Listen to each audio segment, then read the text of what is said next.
And welcome to your LSU football fix. I'm Preston Guy, staff writer at TigerBait.com. Today's show is presented to you by Tramonte's Meat and Seafood. I'm about to say Tramonte's.com, but they also do Tramonte's.com if y'all ever want to go check out all their meats and seafoods that they have. It's a great place to check it out. I'll be watching the basketball game with y'all tonight. I've got it on the other screen here. LSU is, of course, trailing Kentucky 38-42. That's right. We're getting all Greg Brooks on in a bit.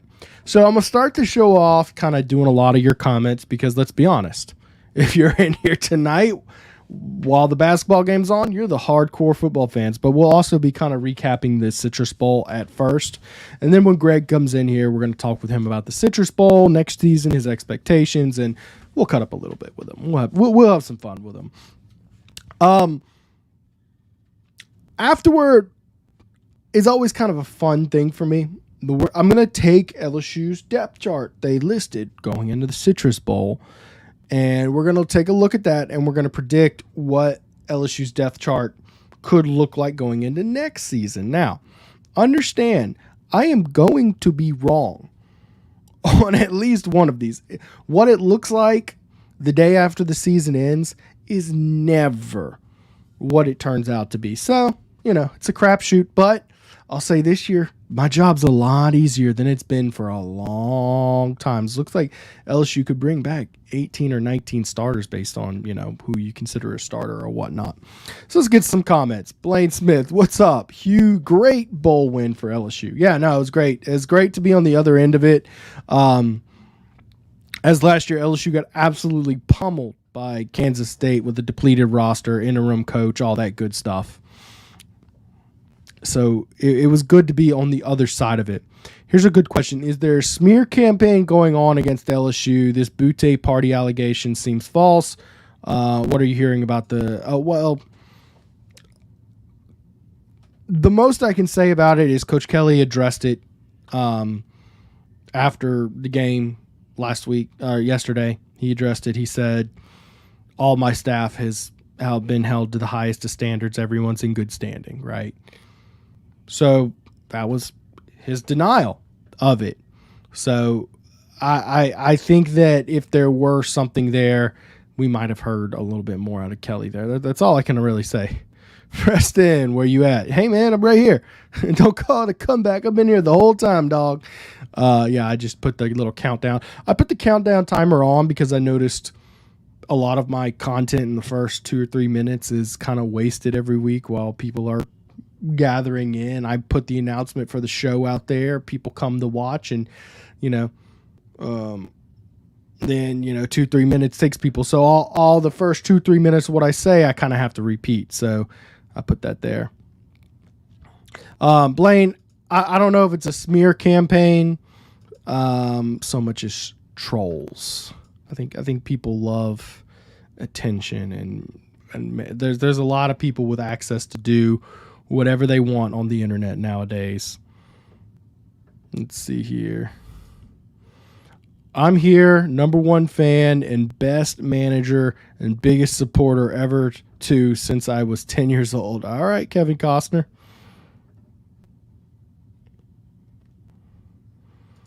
Only Nuss Bus fans in here. Hey, look, man, it was good to see him get some reps in the ball game. I'll be disappointed if music doesn't show up with his weekly Nuss Bus comment. Just watching the bowl game tonight. Just been busy. Well, you're in for a fun one. That's for sure. Hopefully it goes better than the run LSU's on right now. LSU just got 7-0'd, so they're down 49-41 in the basketball game. Todd Harris, very excited to see these QBs after a full season with Coach Sloan and a full roster of healthy wide receivers. And that's the big key is Jane Daniels got thrown into the system in the spring, and you could tell it took him a while to click within the system. You bring him back next year, you get a lot of continuity, an insane amount of continuity. You bring in almost all your receivers back except for Butte and Besh, and you're bringing in a very, very talented receiver class. So we'll see which one of those guys finds their way on the field. Is it Aaron Anderson, Jaylen Brown? I mean, I wouldn't be surprised. Plenty of talent for those guys coming in. I mean, There's enough talent and enough spots to where these guys come in and make a real impact. But you're also bringing back most of your talent from last year. So they kind of all are playing together. Like they have that chemistry, which I talked about early in the season, especially in the offensive line. The lack of chemistry was a serious problem. You're not going to have that next year. This team should be playing a lot more sustained next year. They should have their act together. They should be playing a lot more, with a lot more chemistry. There's no other way to put it. Because on offense, you're returning 10 starters. 10. That's a big deal. And then you think about guys, Caleb Williams, all those guys. Anyways, we'll go through the depth chart. It was a colossal beatdown, 35-0 at halftime. LSU tripled their yardage. It was a lot of fun to watch LSU do well. Watching the game, the biggest storyline, I guess, so to speak, outside of it being a massive blowout and the irony of what LSU did last year, getting blown out in their bowl game and then coming back around and, was this quarterback shuffle. Is LSU heading for a 2-quarterback system? Brian Kelly said in the postgame that Jaden Daniels is our quarterback. He also says he expects all 3 of those guys to be back on roster next season. So we're going to have to see with that. I think Nussmeier is going to have a chance. I think Walker Howard's going to have a chance. It was really disappointing to see at the end of the game, Walker Howard didn't get a chance to go with the starters. Instead, they opted to put out all the third-string guys with him. So you didn't really get a great look. And that's not to disparage any guys, but none of these guys had played together. It's not just that they're third stringers, and I'm not saying all the guys out there were bad players. I'm just saying that they didn't know how to play together. And of course, probably some of the starters are better players, of course. That's inherently why they are the starters. I'm excited for the room next year. Yeah, it's going to be you got to make sure you keep key guys intact because the roster battle is not over. After spring, those guys losing those position battles, they're going to get antsy. They're going to want to go somewhere where they can start right now. And honestly, that's not how you develop depth. You want guys who aren't starting on your team to stick around. You need guys to fill those roles. And they can't all be freshmen. You need that depth, and you want those guys to stick around for multiple years. And look, the perfect scenario for Brian Kelly is that Nussmeier, Walker Howard, and Jaden Daniels all stay for next year, and Ricky Collins comes in. And then the year after that, Jaden Daniels goes off to the NFL. And then Nussmeier and Walker Howard duke it out. You've got a quarterback with, at that point, 4 years experience and a quarterback with 3 years experience battling for your starting position. 2 highly recruited guys. It's just rare that you actually get that nowadays. But those are the battles that Brian Kelly has to fight. What I'm interested to talk to Greg about is how did the conversations getting him to stay go? Because that defensive backfield is utterly decimated. You're losing a ton of guys in that defensive backfield. You needed someone to stay just to provide some source of familiarity and leadership. Of course, Major Burns is coming back, but he could have left. But Greg Brooks decided to take another senior year. Of course, he gets that extra senior year because of COVID. So I'm interested, did Brian Kelly initiate that, or did Greg Brooks initiate these conversations? Was it in the back of his mind? We'll see. I'm going for TCU in the national championship game. Problem is Georgia will be focused and angry. Georgia 34, TCU 20. Hey, look, I'm going to tell you, as an LSU fan, you're going to recruit against Georgia more frequently than you recruit against TCU. Yeah, you could throw in the geography. Yeah, they're Dallas, okay? And, yeah, TCU might be. No, look, I'm telling you. What's best for LSU's program is not Georgia winning this game. You don't want SEC foes winning national championships that you have to go and recruit against. And Georgia's looking like, if y'all watched the show with Aaron Murray a while back, Georgia's looking like they could be the next juggernaut. We'll just have to see. Landon Ibieta healthy now. Do you think he's in the mix? Yeah, I'm surprised Landon Ibieta didn't return kicks for the game, but I guess they kind of just felt safe with Clayton returning them. And I think Landon Ibieta will vie for some playtime. Understand, though, receivers going to be very competitive next year. It's going to be very, very competitive because you're bringing in probably the most receiver talent you've ever brought in. You've got Shelton Sampson. You've got Jaylen Brown. You've got Kyle Parker, who's an under-the-radar recruit himself. Then you've got Aaron Anderson, who was a 5-star going to Bama. And then on top of that, you've got Brian Thomas coming back. You've got Malik Neighbors, who looks like he's about to light the world on fire. I think we're going to look back at this Citrus Bowl and we're going to say, dang, that was his coming out party. I think LSU's going to have a very good receiving room. Is Landon Ibieta maybe in the Jack Best spot where the room is just so good he doesn't find a spot? I don't know. I have to see these guys running in the same uniform alongside him until I know where he finds his home. But the thing is about Landon Ibieta, he'll only be a sophomore next year. In fact, he'll be a freshman, redshirt freshman. He's got time. If it's not next year, be patient, young man. Your time will come. I think part of the problem with Jack Best is he burst onto the scene too early. He didn't redshirt, and he's only got now next year's his money year. Here's another good point. I think Martinez looked better than Charles Turner at center. I think he was an improvement. And I think we all talked about that before the season. I was a little surprised it took that long, but I think he had trouble with the snap preseason. I'm trying to remember back. I think he just had quarterback center exchange issues, and Brian Kelly said, no, we're not doing that. And he just waited till the bowl game to see if he finally could get it down pat. So yeah, you're going to bring back all 5 offensive linemen, and including Turner and including Martinez. I think the only guy on the 2 deep that I see is Tremont Shorts will be gone. And I had to even double check with Tremont. I was like, man, do you have a super senior year you can use? Cause you might. I mean, COVID's wild. He said, no, I think I'm done. So, what's going to be interesting about next season on the offensive line is where does Lance Hurd fit in? Because Lance Hurd, he's good. He's really good. And I'm hearing good things about what he's doing at the All-American Combine right now. It's kind of like Will Campbell a year ago. You didn't see a spot for him. But I'll be damned if he didn't roll out game 1 at left tackle. It was very abundantly clear he was your best offensive lineman out there. So he found a home pretty quickly. Are we going to see that? Now Lance Hurd sees himself as left tackle. I don't see any way he beats out Will Campbell. Maybe Will Campbell gets shifted to right tackle and Lance Hurd left. That would be absolutely wild. I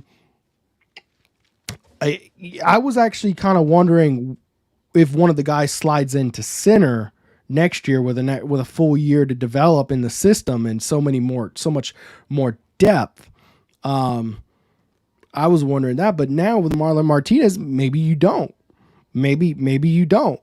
Looks like Fitzgerald West has found his home at defensive tackle. He looked really good in the bowl game, and that's good because LSU needed some depth at defensive tackle. Of course, they're not signing a true freshman defensive tackle. That's one of my big problems with this recruiting class is you don't have a defensive tackle.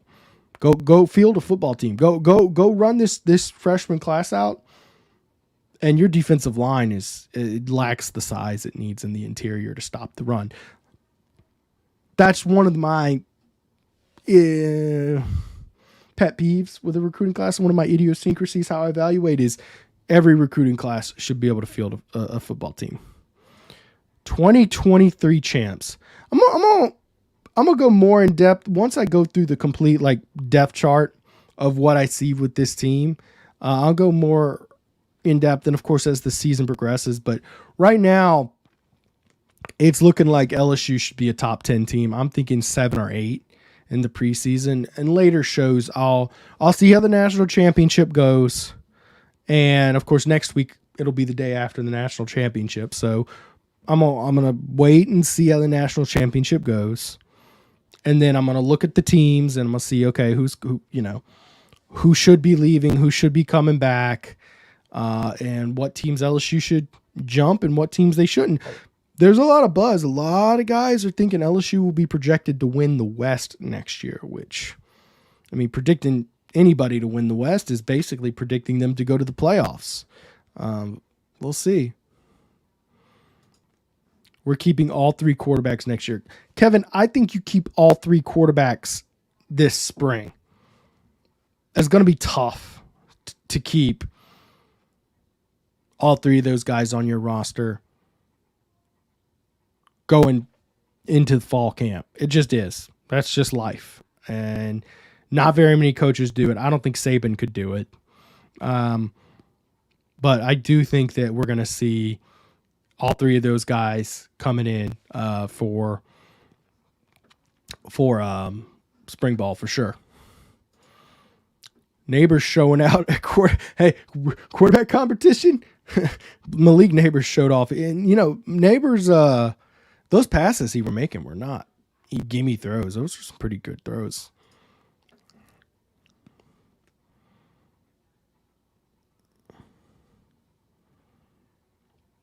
Let's see here. I want to see less drops before we hype up our receiver room. Yeah, drops were a bit of a bugaboo this year, but we'll see him. We'll see if they get him set up. Looks like Greg Brooks is going to be here in just a bit. I think he's getting set up backstage here, so he'll be here in just a bit. I'm gonna go ahead and hear from a couple sponsors while he's getting ready. Let's go ahead and hear from Tramonte's. Remember, Tramonte's located at the corner of Airline and Jefferson, right behind Parkview Baptist. They have all your goods, single barrel select bourbons, prime ribs, ribeye rolls. Y'all go check them out for all the best meat and seafood. Remember, good meat ain't cheap. Cheap meat ain't good. And if you mention TigerBait, when you spend $200 or more, you're going to get a $25 gift card. Tramonte's has meat. Tramonte's has seafood. Tramonte's has much more. Tailgating and homegating platters. Huge wine and liquor selection. Beer and all the spices you need. Chairman Reserve and Wagyu meats. Ribeye rolls, shrimp rolls, kebabs. 20 flavors of sausage for the grill. Daily lunch specials and game processing. On-site catering also available.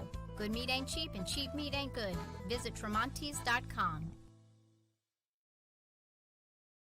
Thank you, Tramonte's, for making everything we go do possible. Also thanking Alumni Hall today, guys.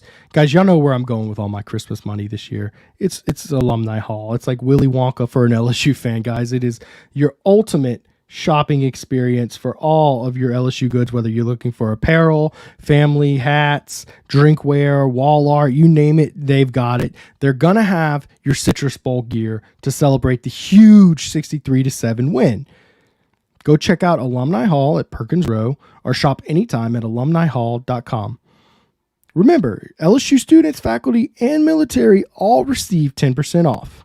Alumni Hall, the ultimate LSU Tiger shopping experience. That's a good tagline, but I like Willy Wonka for an LSU fan better.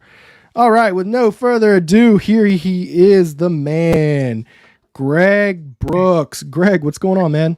What up? What up? You good? Good, man. Good. All right. I'm going to get to the hard-hitting journalism first, okay? So after your interception, you rushed to go celebrate with the Cheez-It mascot. I think it was Coach Kane who came and screamed at y'all. All right, was that called for, or did y'all deserve a Cheese Man celebration? I think we deserve the Cheese Man celebration. Bowl game is all about having fun. So be it. We get a penalty. We just want to have fun. Man, look, I'm right there with you. It's a ball game. You're 10 feet from Disney World. Go have some fun with the Cheese Guy. It's a Cheez-It Citrus Bowl, like your backup quarterback stayed in a purely cheese room. All right, did you see the Cheez-It room for Nussmeier? Yeah, it was hard. I actually saw it in person. You went to go see it? Yeah. All right, hold up. Cheese all over the place. It's ridiculous. The lamp, the robe. Nuss put on the robe for a TikTok. Was that a little? It was a little too cheesy, though, huh?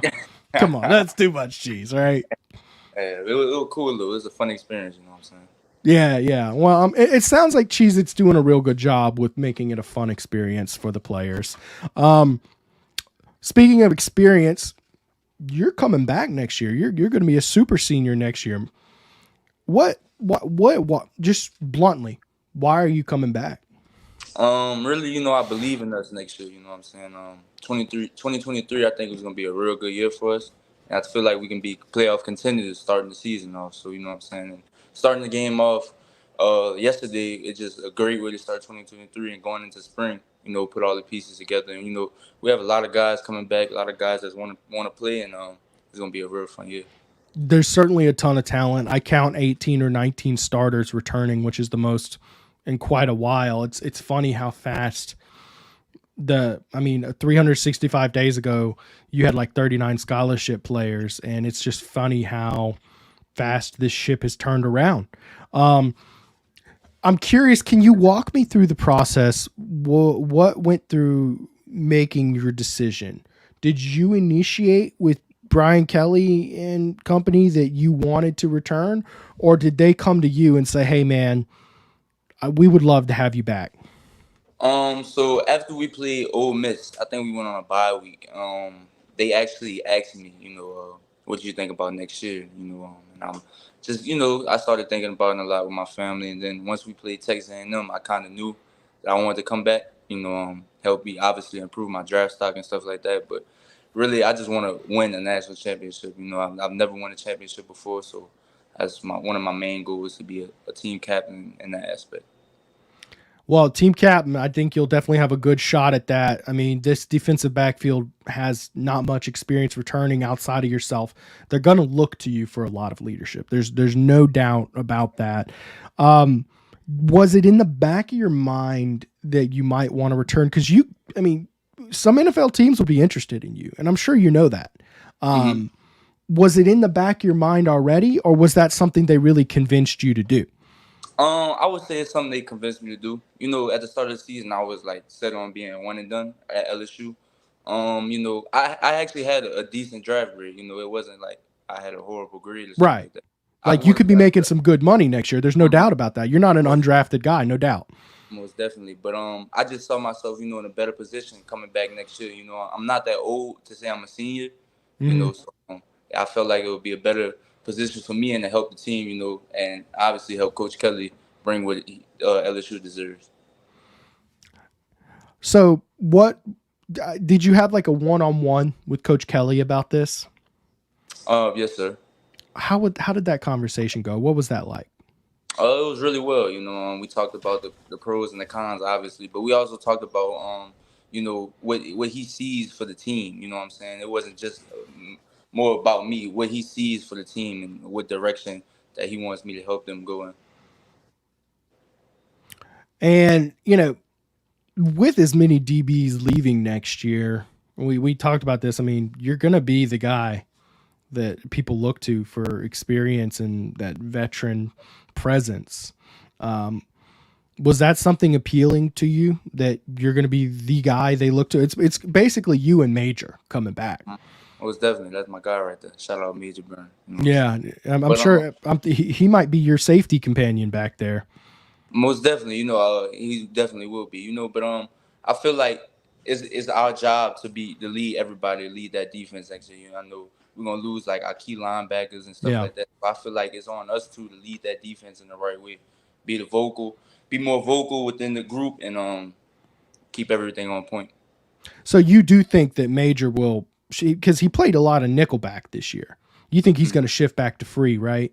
Most definitely. Okay, that's what I was speculating. I'm trying to put together this depth chart for next year, and that gets wacky and wild based on a ton of factors. And look, someone with a really good Ask Greg comment here. Do you like the occasional honey badger comparison? Have you stayed in touch with him at all? So I've said this, I've tweeted this a couple times, that a few of your plays have been badger energy for sure. What do you like that? I mean, it's cool and all, but I like to see myself as myself. You know what I'm saying? I never want to put myself in somebody else's comparison because sometimes you may not always live up to that hype. So I never want to put myself in that type of comparisons. But it's cool, it's cool being people saying that and stuff like that. But I really don't like to look into it like that. You want to be the next Greg Brooks, right? Most definitely. All right. Does playing in bowl games matter to you? A lot of people, a lot of players like to opt out. They say it's not worth it. What's your thoughts? Personally, I think it matters to me. Obviously, guys have different thoughts and different reasons for themselves. You never know what's going on in this situation. So, I don't have nothing against it, but personally, I think more game. If next year I would play in it. If it comes down to it. Even if it's not a playoff game? Yes. There it is. So 18 or 19 starters back. I mean, tons of experience, a lot of good talent coming in too, which I'm sure you've taken a little bit of a look at. What are your expectations for the team next year? Like I said at the beginning of the show, playoff contenders from the jump. I feel like if once we had that on my mind, this first year, everybody was thinking, what is it gonna be? It's year one, nobody really knows. But next year, going into from the off season all the way to the season start, is national championship from the jump. Did you grow up? I mean, you're obviously from South Louisiana, right? I mean, did you grow up an LSU fan and wanting to win a national championship for LSU? Yeah, I grew up an LSU fan, but nah, I never saw myself actually playing for LSU. Obviously, Really? but I'm not. Despite coming out of high school, I never saw myself playing for LSU. Really? Yeah. I mean, because LSU, they didn't really push for you hard. Like Ogeron, they didn't. Nah. So I mean, it just kind of was one of those things where, all right, well, plenty other Arkansas wants me, but hey, Brian Kelly comes in and found you. You do what you got to do. Yeah, right. Exactly, man. So it's always fun to see the local guys, when they do imagine themselves in that role, but it's always fun to see, regardless, playing for your hometown team. All right. Serious question again. This is very serious. Okay. Brian Kelly, after the game, ate Cheez-Its off the field, right? But now, hold up. 10-second rule, but Joe Fouché, your buddy from Arkansas, did a cheese angel in those Cheez-Its, and then Brian Kelly takes the Cheez-Its off the ground. Does the 10-second rule still apply? I don't know. That's a lot of It's a little suspect. Yeah, a lot of must going on in that right there. A lot of, I don't know about that 10. I think that 10-second rule going right there. All right, and I'm right there with you. I'm not touching the T-shirts off. I mean, maybe like off the top of the pile if Joe isn't doing a snow angel. You know what I mean? But that gets a little, that's kind of gross at that point. Yeah. Okay. I'm curious. One of the theories I've had as NIL has changed college football dramatically is whether or not it would encourage seniors or juniors to stay that extra year. Say, a guy is a, middle, later round draft pick. I mean, those guys make, $400,000 or $500,000 a year sometimes. And sometimes you can get decent amount of NIL deals. So you have a choice of go grunt it out in the NFL or have a decent amount of NIL money and be a star on the college level. My question here for you is, I mean, obviously we know you as a Get Gordon athlete, right? And was that something that weighed into your decision that you can have some income as compensation for your name, image, and likeness while in college, or you could go grunt it out in the NFL? Did that weigh in at all? No, sir. I don't like to look at money like as being a decision for me, like to play a huge role in my decision. That actually had nothing to do with anything at all. Gotcha. Okay, so I mean, you basically looked at NFL as money and college is not, right? Yeah, you know what I'm saying? Money ain't got nothing to do with it. It's still football at the end of the day, you know what I'm saying? Interesting. Good perspective there. All right. Todd Harris wants to know, how does playing LSU football at LSU compare to playing at Arkansas, both SEC West teams? It's a huge difference. Both have strong fan bases, but playing for LSU and Death Valley hits different. You know what I'm saying? Arkansas, I played maybe 3 night games in total my whole career, and I was there for 3 years. You know what I'm saying? But LSU, it hits different. It's a different atmosphere and stuff like that. Fans agree. But LSU most definitely hits different, better than Arkansas. It's definitely more theatrical. with, the build up, 7 o'clock game. Everybody's outside drinking for unhealthy amount of hours leading up to the game. It's a very theatrical performance, and you know how we do it in South Louisiana. We just do it a little different. Okay. All right. Having a bunch of other Louisiana transfers come in with you when you came in, was that cool? Did that make you more comfortable transferring in? I assume you had a pretty comfortable transfer here. I mean, you were from here. Yeah, it was smooth. You know what I'm saying? We all got along. I felt like our bond got even closer as the whole off season and season went on. We started hanging out outside of football. Took trips, all that stuff. So I feel like it was good for us. I wouldn't say there's no bad blood between nobody on the team. Just remember, when you get to the NFL, all these people want you to claim LSU, not Arkansas. So look, some certain Ohio State fans like to claim some certain players, and hey, that always gets messy. On the chest. Just remember, man, what you read off the script, man. Just LSU or DBU. That's what you call it. Right. Anyways, Greg, I appreciate you for taking time after the huge win, 63-7, colossal win. I'm excited to see you coming back next year. Can you tell everybody where they can follow you on social media, Instagram, Twitter, all that good stuff? Both on Instagram and Twitter. My @ is gbrooks5_. Give me a follow. I'll follow you back. Oh, we got a little extra incentive. Well, you got to follow me back then, man. Within the next 10 minutes, though. Within the next 10 minutes? That's a great... Dog, you don't even follow me back. What's going on there? I'll follow you back right after this. All right. Bet. All right. Appreciate you, man. Have a great day, Greg. Appreciate you. That was LSU senior safety Greg Brooks. Y'all heard him. Go follow him. He'll follow you back. All right. He wasn't even following me, but he'll give you some follow backs here today. So thank you for Greg for popping in. All right. Don't go anywhere. We're going to go look at LSU's depth chart, and we're going to break it down, and I'm going to tell you what I think we're going to see for next year. It's a crapshoot, but it's fun. That's why I have this job, because I enjoy ambiguous speculation about teams. You using bet now. Of course I'm using bet. I mean, it depends on who I'm talking to. It's got to be someone who understands that language, man.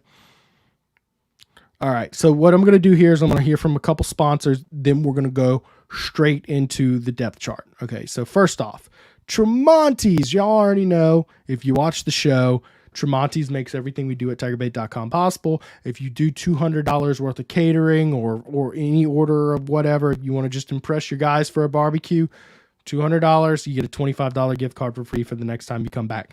So Tramontes.com to check out their menu, located at the corner of Jefferson and Airline, just behind Parkview Baptist. Tramonte's has meat. Tramonte's has seafood. Tramonte's has much more. Tailgating and homegating platters. Huge wine and liquor selection. Beer and all the spices you need. Chairman Reserve and Wagyu meats. Ribeye rolls, shrimp rolls, kebabs. 20 flavors of sausage for the grill. Daily lunch specials and game processing. On-site catering also available. Good meat ain't cheap and cheap meat ain't good. Visit Tramontes.com. And by Celebrity Theaters, located in Baton Rouge, Broussard, and Ruston. Remember, they have weekly specials: Monday night senior savings, Tuesday night bargain Tuesday, and Wednesday night half-priced arcades. Remember, guys, this is Louisiana's only locally owned theater, so you're guaranteed a clean facility, state-of-the-art technology, and a comfortable experience while you watch your movie. One of my favorite things is talking about theaters and the seating. I don't sit in the old school theaters. I am spoiled. I am bougie. Whatever it is, I want my recliner, and they got them. Very comfortable facility. They also do private events. Make sure to email events@celebritytheaters.com if you want to do your event. All right, as promised, I'm going to get to a couple comments if there's a good one. Let's see here. Like this, Josh, not good comment. Let's see if you got a better comment here.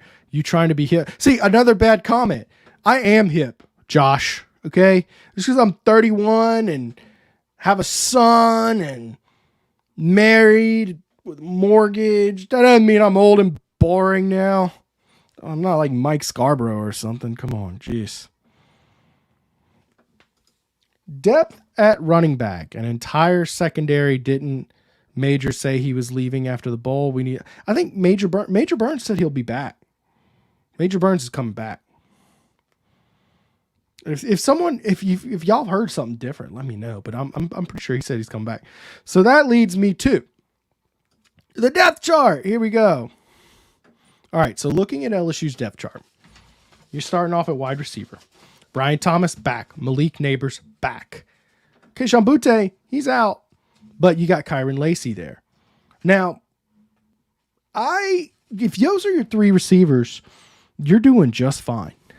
Question, does Landon Ibieta crack the lineup? Or do we see a combination of Aaron Anderson, who's coming in as a redshirt freshman from Alabama? Do we see Jalen Brown? Do we see Shelton Sampson take one of those outside receiver spots? Do we see, or maybe Kyle Parker comes in?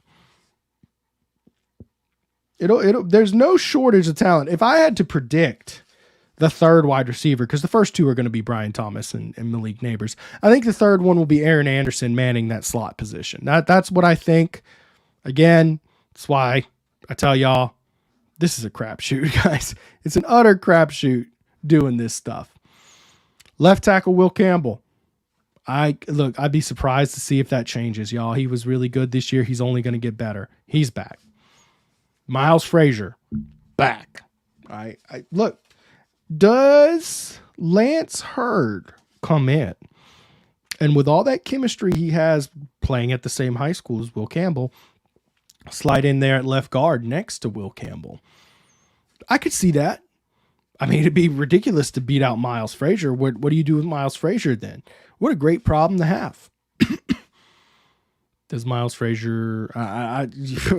you just don't know, man. You just don't know. Center, you got Charles Turner and Marlon Martinez both back.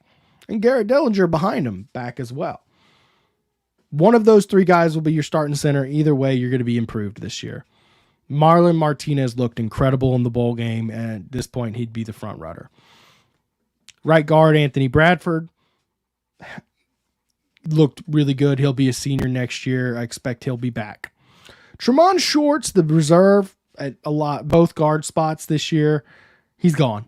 I double-checked with him to make sure he didn't have like a super senior year he was planning on using, and he said he's gone. He doesn't have that year. He doesn't think he has it, so he's out of here. And that's unfortunate, but to lose one reserve player, guys, that's outstanding. Does Miles Brennan come back? That's a quality comment, Josh. You redeemed yourself here. No, Miles Brennan won't be back. It's like the first time in 7 years I've said that. Right tackle Emory Jones. All right, here's maybe you could also see Emory Jones sliding inside the guard or center.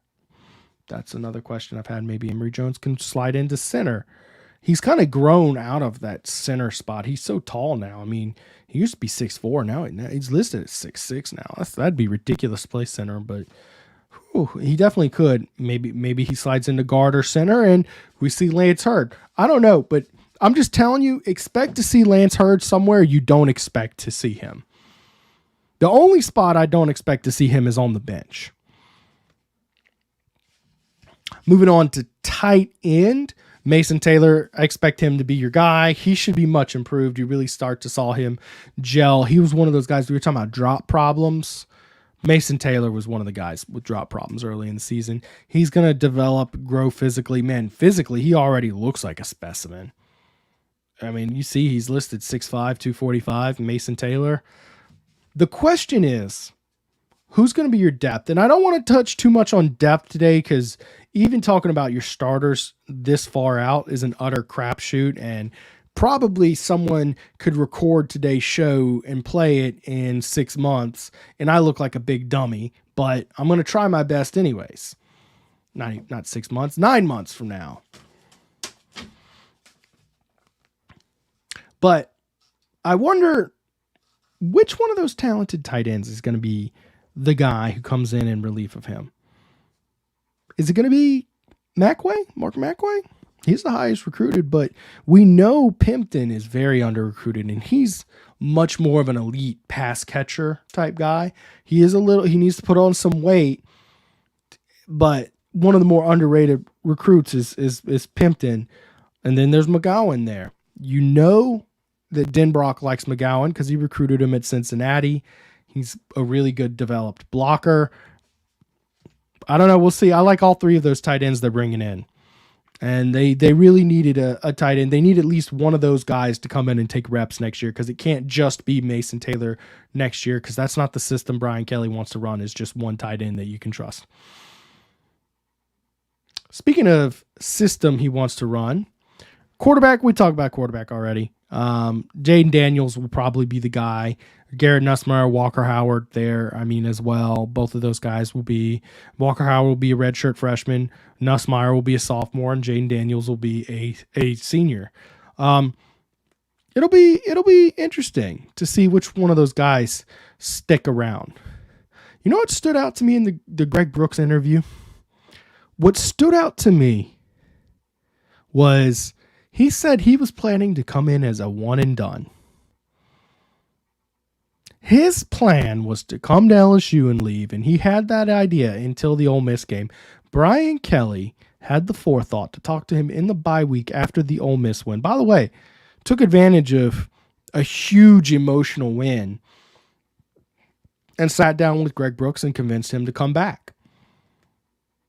That's what elite coaching does.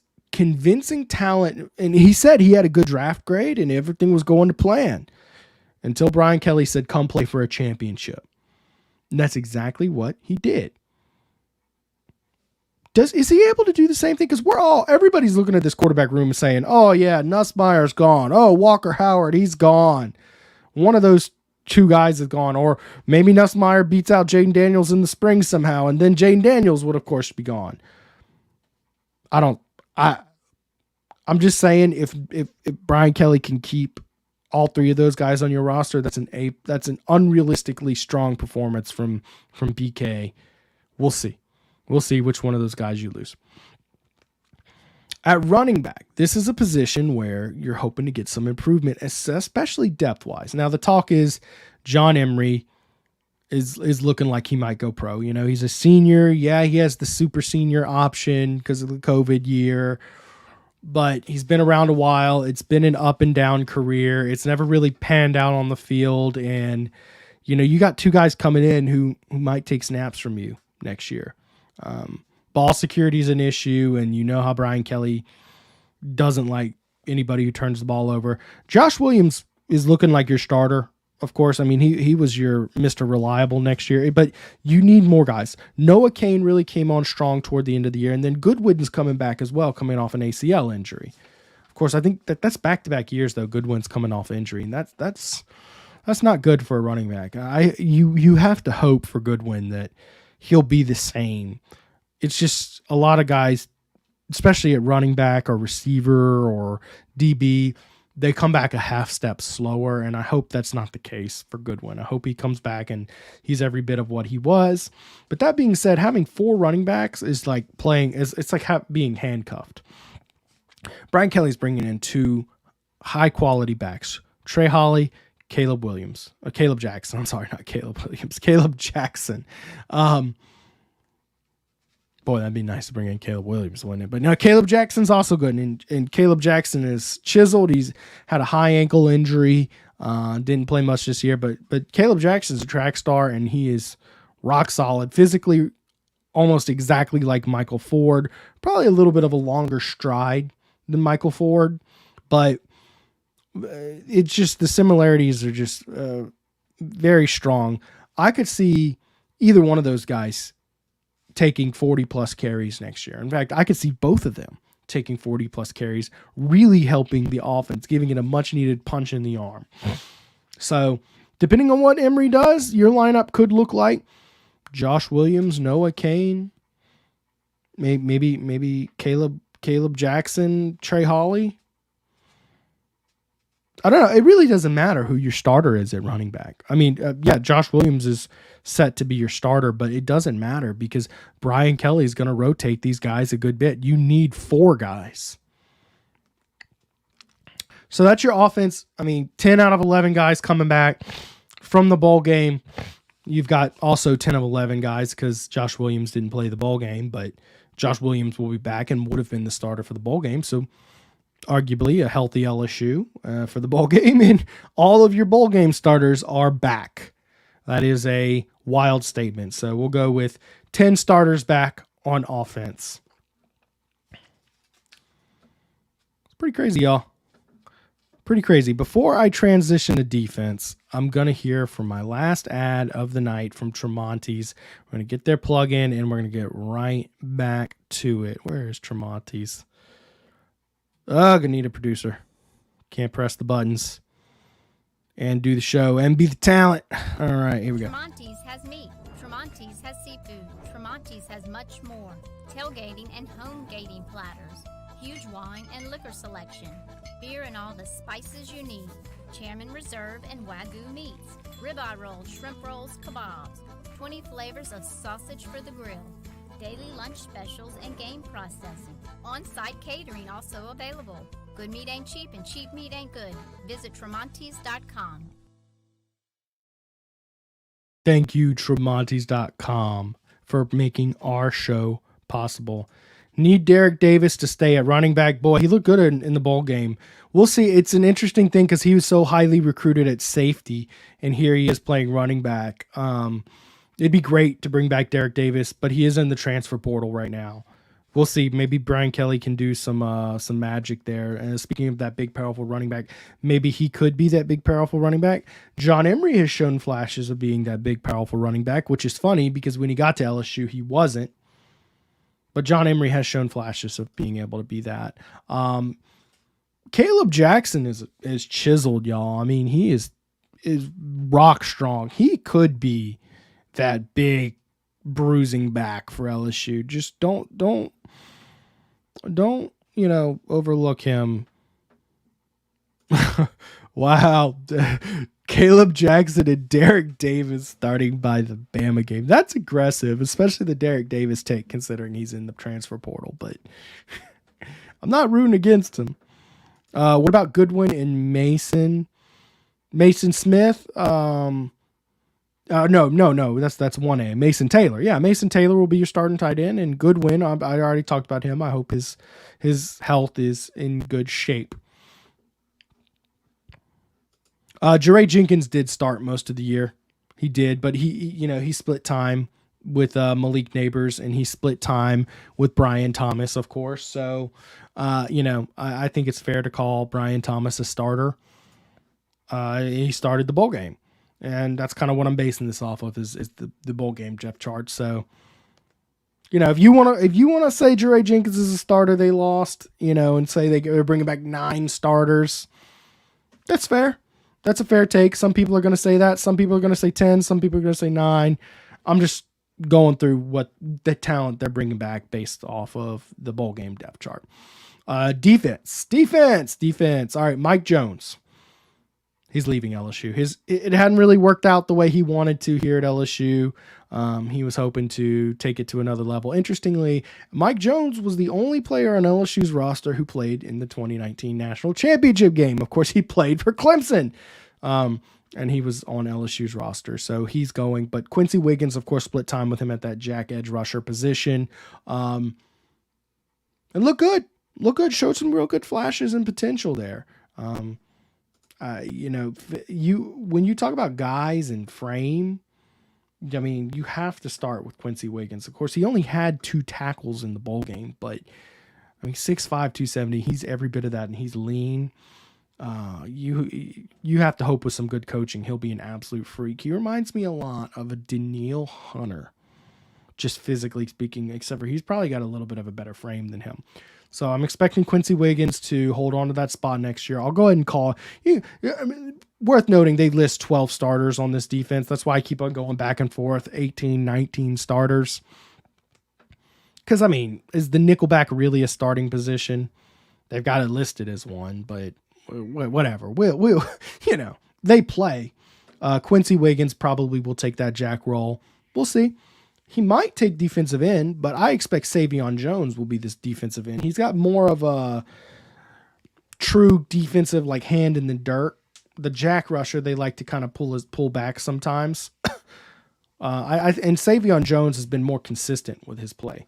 Savion Jones, I think, is in for a huge season. He's flashed some serious potential, and he's been buried by Ali Gay and what's his name all season long. Ugh, someone help me out with the other defensive end. I mean, I know his name, but BJ Ojulari. There we go. He's been overshadowed by those guys. That happens. Jacoby and Guillory will be back. I don't necessarily believe Jacoby and Guillory will be a starter. Also worth noting, Fitzgerald West got a lot of snaps, as did Tyge Hill in the bowl game. Both of them look solid.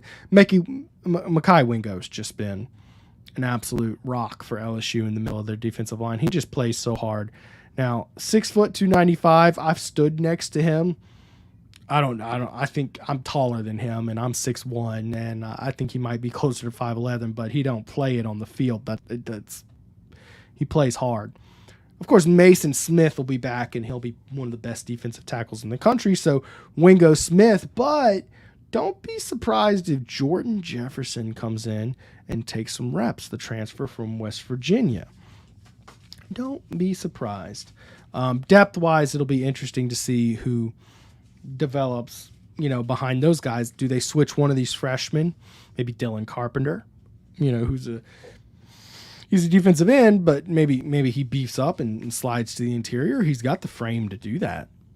It'll be interesting. But as far as starters, I would definitely say Mason Smith, Mekhi Wingo was splitting time with Jordan Jefferson, Quincy Wiggins, Savion Jones. That's my guess. We'll see. We'll see what actually turns out there. Defensive line, defense in general is one of those crazy wackadoodle things where different guys can play a lot of different positions and can get crazy pretty quickly. Linebacker, Micah Baskerville's gone.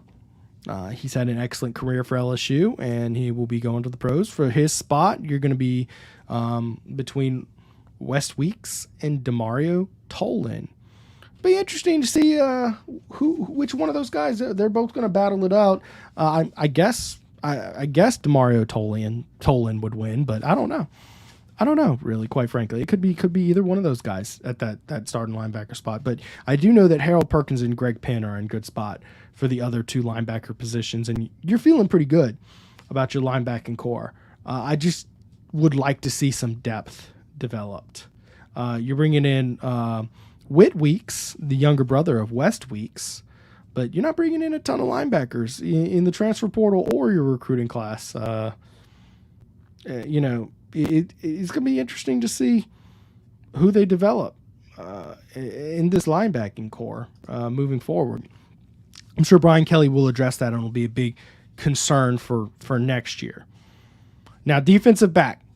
This is the one where things get messy, because out is Jarek Bernard-Converse, who I think will be a first or second round draft pick. Colby Richardson's out. Joe Fouche's out. Jay Ward's out. It's a lot of guys you're losing here, that you were relying on late in the season. Of course, you bring back Major Burns. And I was speculating that Major Burns will slip into that free safety spot and Greg Brooks will be your strong safety. Greg Brooks all but confirmed that on the interview. So I appreciate Greg for giving some good, strong nuggets here tonight. Those are two darn good safeties, guys. I mean, really good safeties. It's, and then you got Sage Ryan there, hopefully sticking around and providing some depth. Isn't it nuts that Sage Ryan is still technically a freshman this year? It feels like Sage Ryan's been around for many, many, many years, but he is still a freshman.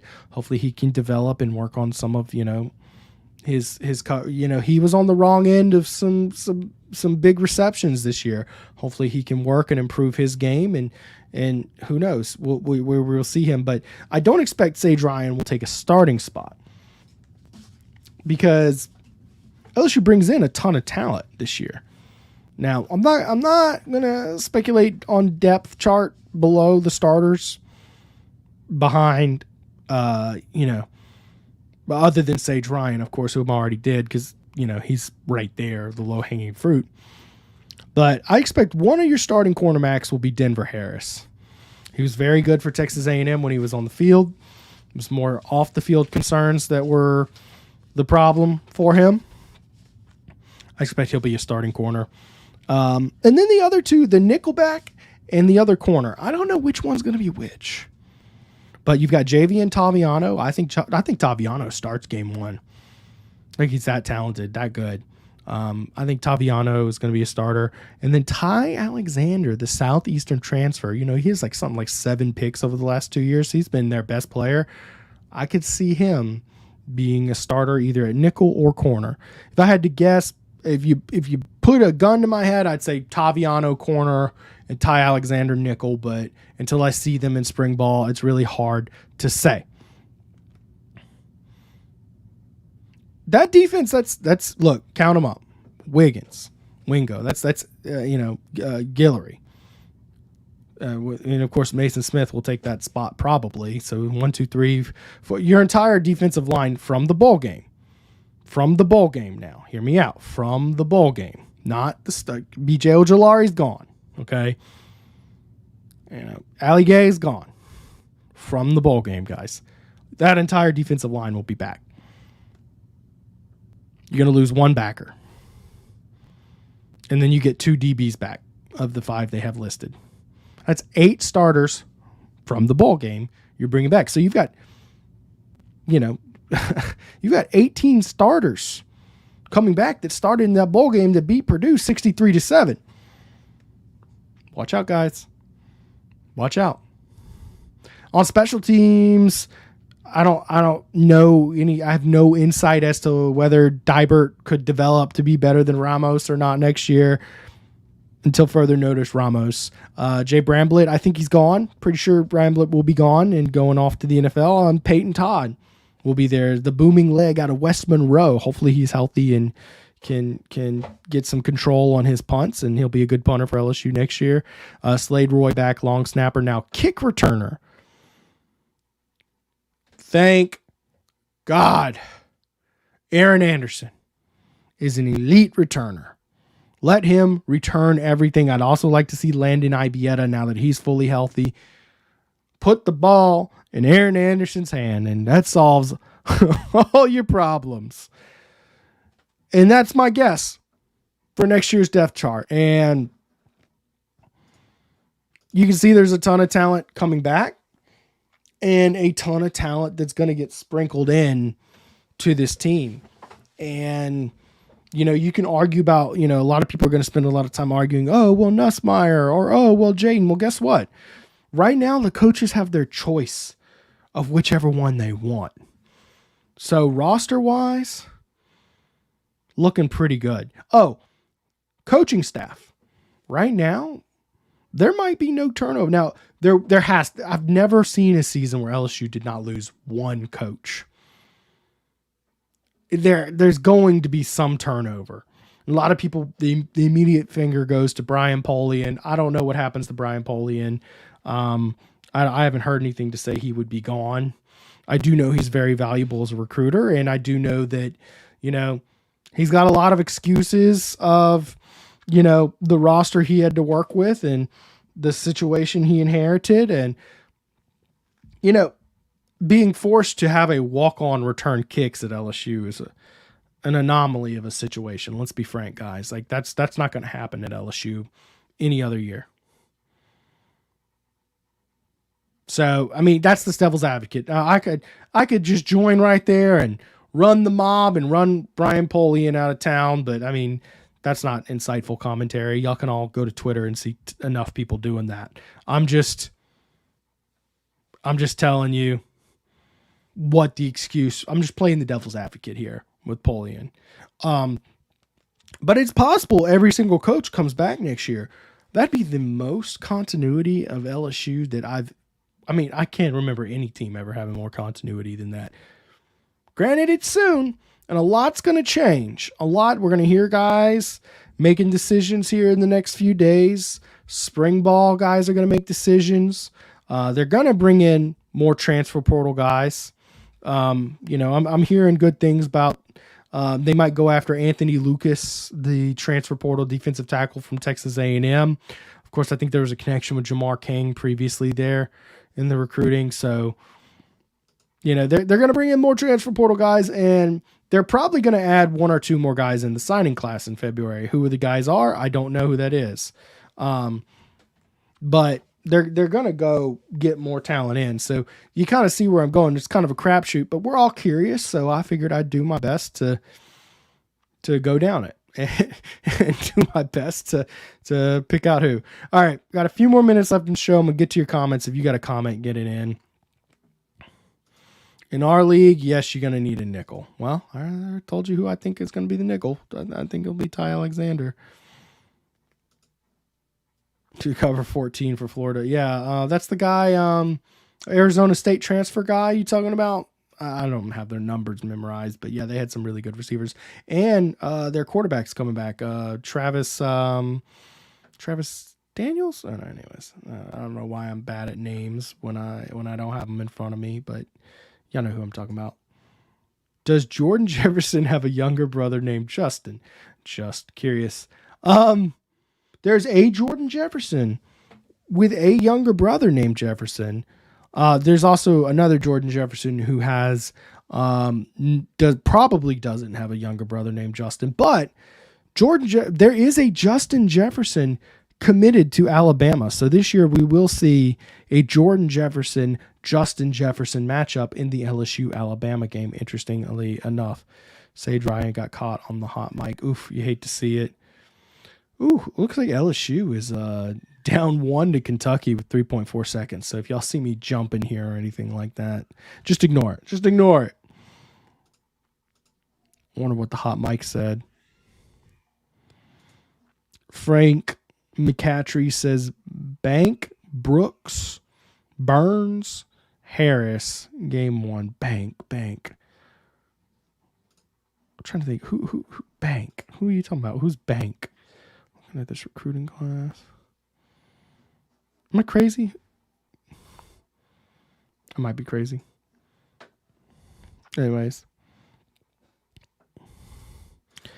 And look, here's an endorsement. Coach Dell at Southeastern, no secondary. He knows it's the truth. Yeah, I mean, look, I've heard really good things about Ty Alexander, guys. We know how these FCS transfers go. They're a mixed basket. They're all over the place. Kentucky just went up 3 on hitting both their free throws. Denver Harris will be all SEC. Yeah, that's the kind of talent I'm expecting out of him. Is Alexander SEC caliber at corner? Look, all I can tell you is my Southeastern guys I've talked to, they think so. But it's hard to project how an FCS player will play at an SEC level. It just is, because sometimes these guys are absolute studs at their level, and they run a 4.4 instead of a 4.35, and that little half step is the difference when you're covering the best receivers in the country. I thought Bramlett was coming back. Is he coming back? If somebody has that, let me know. I tried to check into that. I didn't find anything on it. Can't wait to see the Ricky Collins machine. I think Ricky Collins is gonna. This isn't a bad thing for quarterbacks. We're so impatient with quarterbacks, but I think he'll have some time to sit and learn, and I think it'll be 2 or 3 years before he gets a chance to compete for the starter job. Now, I don't think that's necessarily a bad thing for guys either. I think throwing guys out before they're ready can be really bad for their mental health and development.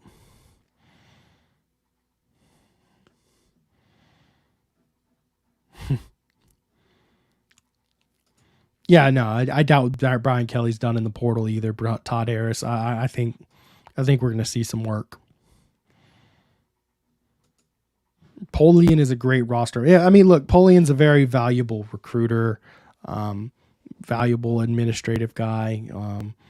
He learned from one of the best of all time, Bill Polian, his father.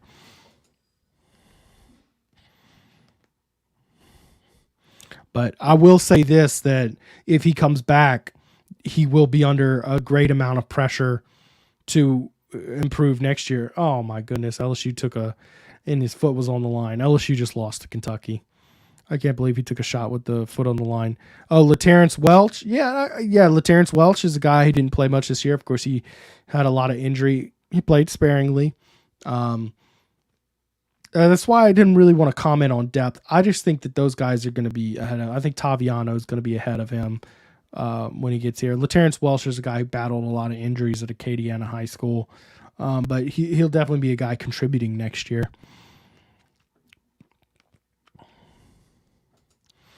Will Jalen Lee outshine the incoming Jordan Jefferson?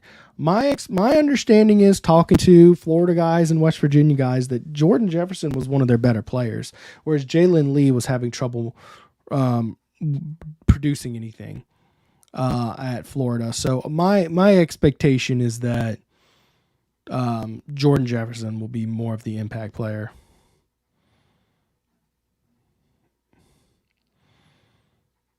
Let's see here. A lot of people bringing up Seven Banks, which, we'll just being patient with him. Just we'll see. I mean, battled a lot of injuries. We'll see how that turns out with him, but it's not that I'm forgetting about him. It's not that I'm disrespecting him. I just think Denver Harris will be starting, and I think Taviano will be starting. And Ty Alexander is a very good corner. I'm not saying he won't contribute anywhere. I'm giving you some names who I expect. And look, I could be dead wrong. Maybe Seven Banks is your best player next year. I want to see how he, recovers from injury and all that good stuff.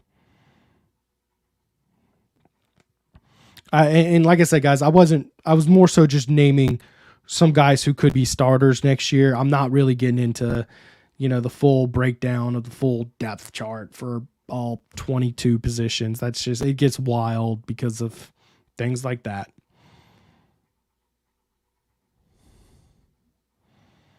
Hey man, Collins will push those guys ahead of him, and Hurley will push those guys. Yeah, Colin Hurley is a outstanding prospect coming in, man. I think Colin Hurley will be a guy who pushes Collins, and I don't know. I think Colin Hurley will be a guy who does big things at LSU. The fact that some recruiting sites moved him down to a 3-star is just absurd.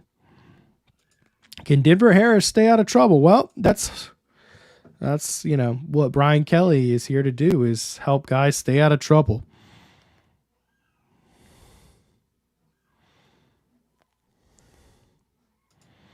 Dang, LSU played hard to the end. Will this be Daniel's first spring? No, Daniels was here last spring. And good thing he was, because in the spring you could tell he needed to work out the kinks. Daniels is an inherently unorthodox quarterback, and I think he had something like 6 drops in the game, and I think that it's because his style was very different from all the others. Is Wingo coming back? Because if he does, he needs to stop playing patty cake. Wingo was a very high motor guy this year. I'm going to disagree with you on the patty cake comment. I mean, I just think he's a little smaller, and I don't think he has the measurables to be a truly disruptive sport presence. But as far as I haven't heard anything of him going pro yet, so the assumption is he'll be back. He's only a sophomore, so the presumption is he will be back. Yeah, Steven, I hear what you're saying on him, but I've been hearing from a lot of people they're gonna try him at corner at first, and they really like what he brings at corner. That's kind of the word on the street. Of course, it doesn't matter, because what I say here, because they're gonna go out for spring ball, and you have to see how guys look in the system and how they look when they strap it up and they're actually lined up against other guys. All this backroom talk and what you think, coaches and media have lots of thoughts and expectations, and when they strap it up, sometimes it just doesn't matter. It's just a lot of speculation. Womack, immediate impact. He's a guy who is going to come in at position where you have an opportunity there. The question is, who's going to be the guys who provide depth at those defensive end and edge rushing positions? Is it going to be Swinson and Shan, the transfers? That's who you'd pencil in. Is it going to be Howard? Or could it be Womack? There's lots of guys there, and if any one of them is good enough, they'll be the first one off the field after Savion Jones. And look, like Bo Swindle says here, I do think Savion Jones can be a breakout player. I absolutely think this is going to be a big year for Savion Jones. Do y'all have any swag, t-shirts, etc.? Well, I have a TigerBait t-shirt. I've been begging Mike to get me some more, but no, we don't sell apparel or anything like that. Maybe we should though. I should do this again after spring ball. It's an interesting perspective. Plus, y'all are really good at your job. Hey, thank you, He-Man. Look, maybe I don't want to do it after spring just because it'll be funny to see how wrong I am taking all my guesses here. You know, it's just, it's crazy how much these things shake up in 9 months' time. Burns and my guy who we just had on the show, if you missed them, come back because it's going to be Greg Brooks back next year. Burns and Brooks. Y'all got any TigerBait? No, we don't have TigerBait merch, but I'll talk to Mike Scarborough about it. In the meantime, all this merch need, y'all go to Alumni Hall, tell them TigerBait sent you in and support us like that. But I'll put in the request with Boss Man Scarborough for the TigerBait merch. Yeah, if I could get Jason Taylor on, I would totally do that. He's kind of a big name guy. I'll tell you what, DM me his cell phone number and I'll bring him on. You know, NFL Hall of Famers, you know, they're pretty easy to get, I hear. No, I'd love to have Jason Taylor. I think he's an assistant coach at Miami right now. He'd be great to talk to, man. Anyways, guys, thank y'all for watching. Went a little long today. I really enjoyed Greg Brooks in his interview. If y'all missed it, go back and watch it. I hope you enjoyed my depth chart breakdown. I hope you enjoy making fun of how wrong I was on some of my takes with it down the road even more. Appreciate y'all. Y'all have an excellent night and go Tigers.